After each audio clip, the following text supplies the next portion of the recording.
สบายดีมื้อนี้ลุงโอ๊ตได้เฮ็ดวิดีโอพิเศษออกมาเนาะเกี่ยวกับข่าวที่ว่ามีอีเมลประมาณ773ล้านอีเมลเนาะถูกแฮ็กจากเว็บไซต์หลายเว็บไซต์เนาะในข่าวบอกว่า340เว็บไซต์แล้วข้อมูลทั้งอีเมลและพาสเวิร์ดตัวนั้นถูกเอามาแชร์ให้คนทั่วไปโหลดได้เนาะผ่านเว็บไซต์ Mega ขนาดประมาณ87กิกว่าซั่นเนาะและตอนนี้ก็ถูกลึกไปแล้วเนาะแต่ว่าก็น่าจะมีคนสำรองไว้แจกอยู่ในบ่อนเว็บใต้ดินแหละน่าจะมีให้โหลดอยู่เนาะฉะนั้นทางเพจลาว ITDF ก็เลยได้เอามาโพสต์เพื่อกระจายเนาะโดยอิงจากแหล่งข่าวหลายๆบ่อนเนาะซึ่งมาก็มีหลายคนถามเข้ามาเนาะในทั้งส่วนตัวเนี่ยทั้งหลังไมค์เพจเนี่ยเนาะและลุงเองก็เลยเฮ็ดวิดีโอมาอธิบายบัดเดียวซะเนาะมันจะได้เคลียร์พร้อมกันเนาะซึ่งว่าอยู่ในเพจลาว ITDF เขาก็เป็นการแปลข่าวมาจากของเว็บต่างประเทศเนาะก็หลักๆก็จะมีบล็อกนอนแล้วก็Business Insider Troy Hunter เนาะมีหลายๆข่าวมีหลายๆเว็บเนาะที่มีข้อมูลอ้างอิงแต่ว่าเนื้อข่าวก็เป็นคล้ายๆกันก็คืออีเมลถูกแฮ็กออกไปจากเว็บเนาะประมาณว่าเว็บเรานั้นมันถูกแฮ็กแล้วเขาเจ้าดัมเอาดาต้าเบสกับอีเมลออกไปเนาะแล้วก็เอาพาสเวิร์ดออกไปนำบัดนี้อันนี้มันหน้าไฟล์ที่ออกไปเนาะมันจะเป็นชื่อเว็บแล้วก็มีเป็น text ไฟล์แล้วก็ทางในก็สิมีอีเมลกับพาสเวิร์ดเอาอยู่ในหั่นวันนี้หลายคนก็สิมาถามว่ามันสิมีอันตรายหยังบ่สิเป็นจั่งใดบ่เนาะก็นึกภาพง่ายๆคือคันถ้าสมมุติว่าเว็บไซต์ที่เฮาเอาอีเมลตัวนั้นไปสมัครไว้เนาะแล้วเว็บไซต์นั้นถูกแฮ็กมันก็จะเป็นการถูกเปิดเผยรหัสผ่านของเฮาที่ว่าเฮาใช้กับเว็บตัวนั้นเนาะตัวอย่างว่าคืออยู่ในนี่เนาะเว็บ listfile.com อย่างประมาณนี้เนาะแล้วสมมุติว่าเฮาไปสมัครเป็นสมาชิกอยู่หั่นโดยใช้อีเมลของเฮาแล้วเว็บตัวนั้นน่ะอีเมลและพาสเวิร์ดของเฮาเนาะแล้วเว็บตัวนั้นน่ะถูกแฮ็กไปปึ๊บอีเมลและพาสเวิร์ดเฮาก็ถูกเอาไปเผยแพร่ฉะนั้นถ้าเฮาใช้เมลและพาสเวิร์ดตัวนี้ไปสมัครเว็บอื่นมันก็มีโอกาสที่จะถูกแฮ็กไปนำเนาะฉะนั้นอันนี้คือผลเสียยกตัวอย่างให้เห็นง่ายๆก็คือก่อนหน้านี้เมื่อ 2-3 ปีก่อนเนาะก็บ่แม่น 2-3 ปีหลายปีก่อนบ่จื้อปีคือกันอีเมลของ Yahoo เนาะถูกแฮ็กเนาะ Yahoo Mail เนาะอันนี้มันถูกแฮ็กอยู่บนผู้ให้บริการเมลเลยแล้วบัดนี้user password ของอีเมลนั้นถูกเอาออกไปบัดนี้ผลกระทบที่เกิดขึ้นตามหลังก็คือแฮกเกอร์จะเอารหัสของอีเมล Yahoo นะมาลองซุ่มล็อกอินว่าล็อกอินเข้า Instagram ได้บ่ล็อกอินเข้า Twitter ได้บ่ล็อกอินเข้า Facebook ได้บ่หรือล็อกอินเข้าเว็บอื่นๆที่คิดว่าน่าจะมีความเป็นไปได้เนาะโดยการที่ใช้ user และ password ที่หัวออกไปนั่นเนาะเอามาล็อกอินคันถ้าล็อกอินได้มันก็ยึดไปเนาะกรณีที่ลุงเห็นก็จะมีเพจเนาะดังๆหลายเพจหรือว่ามีเมลของผู้ว่าจังได๋เมลของผู้ใหญ่หลายคนที่เกิดในยุคของ Yahoo เนาะถูกแฮ็กแล้วก็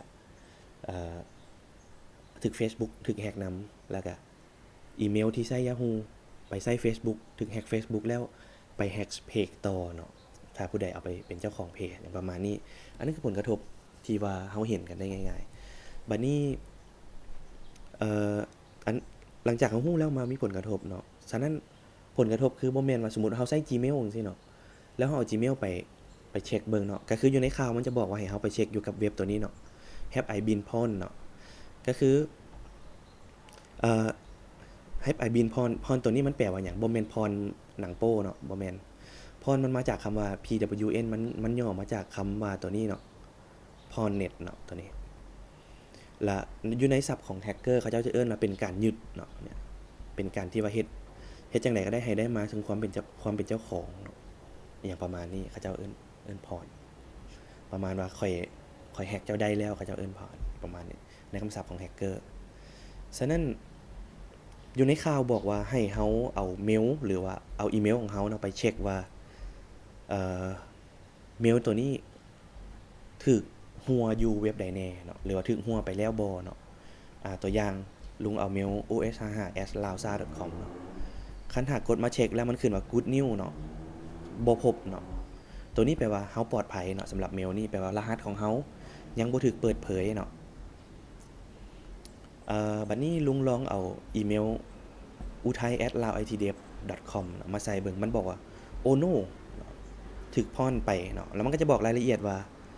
ถูกไป1เนาะถูกหัวไป1ครั้งเนาะแล้วก็บ่เห็นเพจเนาะเดี๋ยวสิอธิบายว่าเพจมันหยังถูกหัวไป1ครั้งบัดนี้ให้เลื่อนลงมาทางลุ่มเนาะเลื่อนลงมาทางลุ่มแม่นมันบอกว่าเฮาถูกหัวไป1ครั้งย้อนว่าข้อมูลหัวเนาะข้อมูลถูกเปิดเผยเนาะซึ่งตัวนี้บ่แม่นเฮาได้ไปบ่แม่นรหัสผ่านหรืออีเมลอย่างต่างๆเนาะมันจะเป็นคล้ายๆมันจะอธิบายบอกว่าเฮามันจะบอกเฮาว่าเฮาถูก scrap เนาะก็คือหมายความว่ามันจะมีพวกพวกบอทที่ไปดึงเอาข้อมูลออกมาแต่ว่าตัวนี้มันอาจจะเป็นข้อมูลลุงที่อยู่ LinkedIn หรืออยู่อีกอย่างนั้นแล้วมันมีอีเมลตัวนี้เนาะแล้วเขาเจ้าก็ scrap ไปประมาณว่ามาดูดเอาข้อมูลไปจาก LinkedIn แล้วตัวนี้บังเอิญมันไปเก็บไว้ในMongoDB เนาะมันก็เลยถูกดูดไปนำแต่ว่าอยู่นี่มันก็จะบอกว่า compromise data ก็จะมีอีเมลแล้วก็รหัสอีเมลแล้วก็ตำแหน่งงานอย่าง geo ที่ตั้งเนาะแล้วก็ job title อย่างพวกนี้ social media profile ซึ่งตัวนี้มันก็บ่ได้มีผลกับรหัสผ่านของเฮาเนาะตัวนี้ก็ถือว่าอาจจะสบายใจได้น้อยนึงเนาะแต่ว่าก็บ่เป็นหยังดอก บัดนี้ลุงมาลองกับอีเมลที่เป็น Gmail ของลุงเนาะsaiyudom@gmail.com เนาะมันก็บอกว่าเฮาถึกหัวไป1เว็บเนาะ1เว็บไซต์และเห็น9เพจเนาะมาเบิ่ง9เพจตัวนี้มันเป็นอีหยังถึกหัว1เว็บไซต์มันก็จะบอกว่าDropbox มันบอกอันนี้เว็บที่เฮาเคยหัวไปแม่น Dropbox ในปี2012เนาะซึ่งมันก็โดนมาแล้วซึ่งรหัสผ่านตัวเก่าลุงก็เปลี่ยนไปแล้วเนาะถือว่าปลอดภัยเนาะแล้วเพจบัดนี้เนาะคำว่าเพจนี่มันหมายความว่าก็คืออยู่ในอินเทอร์เน็ตมันจะมีบริการที่ว่าให้เอาข้อความหรือเอาเท็กซ์ไปวางไว้เพื่อแชร์กันเนาะประมาณนี้ค่อยอยากเพจข้อมูลนี้ไปให้เจ้าประมาณนี้เนาะคือตัวนี้เพจบินแต่ว่าในเพจนี้มันก็ถูกลบไปแล้วเนาะหรือลองมองดูว่ามีเว็บใดแน่ที่เฮาถูกเพจลองเว็บนี้เว็บนี้ถูกเพจลองเสิร์ชเบิ่งอีเมลเฮาเนาะกด Ctrl F แล้วลองเสิร์ชเบิ่งมันก็จะบอกว่าuser นี่ password os55อาจจะเป็นเพจมันอาจจะเป็นรหัสจากเว็บใดเว็บนึงที่ว่าลุงเคยไปสมัครไว้เนาะแต่ว่าคือว่านั่นแหละเนาะเว็บที่ลุงบ่มั่นใจลุงก็จะใช้รหัสง่ายๆเนาะรหัสง่ายๆเลยรหัสตัวนี้บ่ซีเรียสเนาะตัวนี้โอเควันนี้อันนี้คือวิธีเบิ่งเนาะว่าเฮาหัวเว็บใดเนาะมันก็จะบอกคันถ้าเฮาถูกพาวมันจะบอกว่าเฮาพาวเว็บใดแน่เนาะแล้วมีเพจบ่เนาะก็เลื่อนลงมาเบิ่งอยู่ลุ่มว่าเว็บใดแน่ที่เฮาถูกหัวไปคือตัวนี้คือกรณีของลุงก็แม่น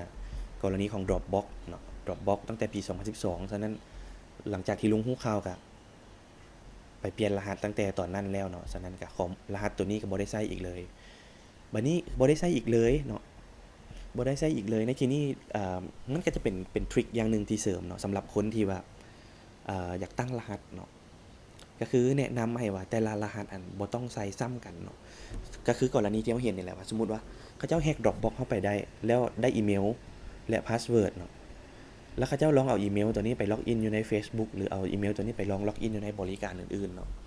แล้วบังเอิญว่ารหัสเฮาใช้คือกันก็ถือว่าจบเนาะถือว่าเฮานี่อนาคตบ่สดใสเลยเนาะฉะนั้นคำแนะนำของลุงก็คือเวลาสมัครเว็บใดก็ตามเนาะให้ใช้รหัสที่บ่คือกันเนาะแล้วก็แนะนำให้เปลี่ยนรหัสผ่านใหม่ทุกๆปีเนาะซึ่งลุงใช้ตัวนี้อยู่เนาะเว็บบ่แม่นเว็บLastPass เนาะใช้ดีตัวนี้